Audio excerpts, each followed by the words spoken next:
Assalamualaikum warahmatullahi wabarakatuh. Sugeng rawuh sedulur, sugeng pepanggihan malih kalian Mazda wonten channelipun Mazda Channel. Mugi jenengan sami sedulur tansah dipun paringono sehat selalu lan kaparingan lancar rezekinipun. Amin ya robbal alamin. Mari kita mengenal lebih dekat dari sosok wayang Bambang Haswatama sedulur nggih. Putra dari Pedanyangan. Kekasih Raden Bambang Haswatama. Kelebu golongane para Kurawa sedulur. Putra dari Begawan Durna utawi Pandhita Durna sing asal usule Pandhita Durna niku saking negari ngatas angin. Nah, niku pertama kaline Mazda critakaken. Dadi Durna utawa Drona sederenge dados pendhita wonten ing negara Ngastina, riyin niku mapan wonten ing negari ngatas angin. Sedereng ngaku Drona niku jenengane Bambang Kumbayana. Niku kok bisane mlebet wonten ing tanah Jawi Kumbayana niku diurak teng bapane sedulur. Bapane Pendhita Drona jenengane Prabu Baratmaja. Ya Prabu Baratmaja sedulur.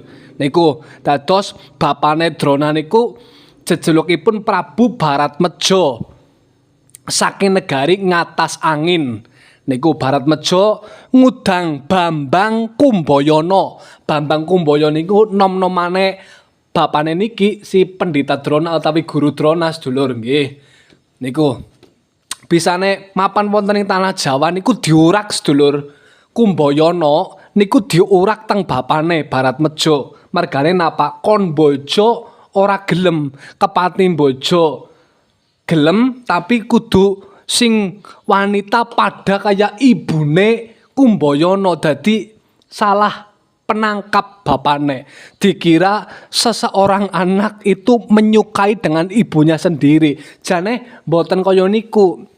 Karepe Kumbayana kepengin duwe bojo tapi sing pasuryane ki mirip kaya ibune Kumbayana ngoten niku sedulur. Tapi penangkepe si Baratmaja niku ndarapi Kumbayana anak seneng haring biyung mulane diurak saking negari ngatas angin ngoten niku. Lah niku diurak nggih wonten sak tepining segara niku pancen nibakaken tembung kan kepalangan lautan lah nggih critanipun kepalangan lautan dados Bambang Kumbayana niku mboten saged nyabrang nibakaken tembung seklimah nek ana wong lanang sing bisa nulungi karo Pendhita Drona utawi Bambang Kumbayana nek lanang diaku sedulur Sinarawedi nek wedon bakal winengku garwa utawi dadi bojone Kumbayana temenan sedulur dilalah teng mriku wonten biyunge Aswatama sing dadi jaran wadon. Jenenge sinten? Sesilih wangi Bathari Wilutama. Bathari Wilutama niku widodaring kayangan tapi lagi nampas sepataning dewa sedulur nggih. Niki mulane terkenal niku anak jaran temenan. Teng jaran wadon niku disabrangaken ngantos wonten ing tanah Jawa nang kono jarane nari sedulur sidane niki mboten krasa jarane niku Rabi kali Drona niki metune Bambang Haswatama ngoten niku sedulur. Haswa Suta utama. Haswaraning jaran Suta anak utama wis ngarani. Kondange Aswatama niku anak jaran, anak belo niku pancen bener. Niku niki terus bar kaya niku Aswatama niku dados balane wong Kurawa merga diwehi kamukten teng Duryudana. Kasatriyan Pedanyangan iku tesih kebawah keprentah negari Ngastina sedulur. Padepokan Sukalima, padepokane Pendhita Drona niku nggih padha kebawah keprentah negari Ngastina. Lah niki bojone kalih Endang Sweni. Nah niku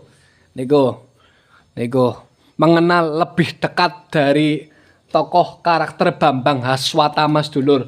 Endang Sweni anak pendhita pada anak pendhita peparape Begawan Swelo sedulur. Begawan Swelo. Niki dadi anak mantune Begawan Swelo. Begawan Swelo niku nunggal guru utawi seperguruan kelawan Pendeta Drona sedulur. Nggih niku. Begawan Swelo duweni anak wadon jenengane Endang Sweni, bojone kalih Bambang Haswatama. Metune sinten sedulur? Metune mboten wonten kali tiga nggih niku. Sing jenengane Danyuwang Swelo sedulur. Ah niku. Niki dadi duweni anak lanang siji. Dadi Drona niku duweni putu asline, tapi kan ora menangi putune wong Drona niku pun gugur wonten tangane Dresta Jumena anake Sucitra utawa Kang Mase Sri Kandi sedulur. Durpada.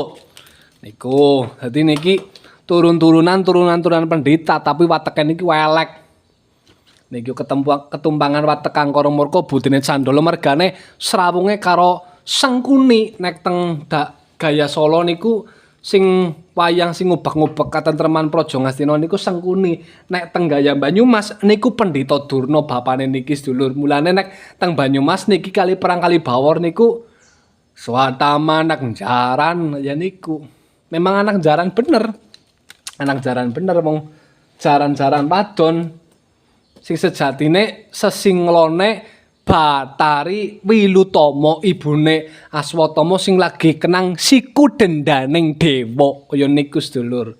Nah dados niki tedak turune saking Pendeta Drona utawa Bambang Kumbayana. Kumbayana tedak turune Prabu Baratmaja utawi Baratmaja ing negara ngatas angin. Kaya niku etungane Drona niku wonten tanah Jawa niku pada bae mertamu ngoten niku sedulur. Mertamu wonten ing tanah Jawa ngoten niku. Niku juga kejabat diurak nggih sedulur, kejabat diurak teng bapane gara-gara kepengin bojo sing kaya pasuryane utawa raine niku mirip biyunge ndarapindemene biyunge.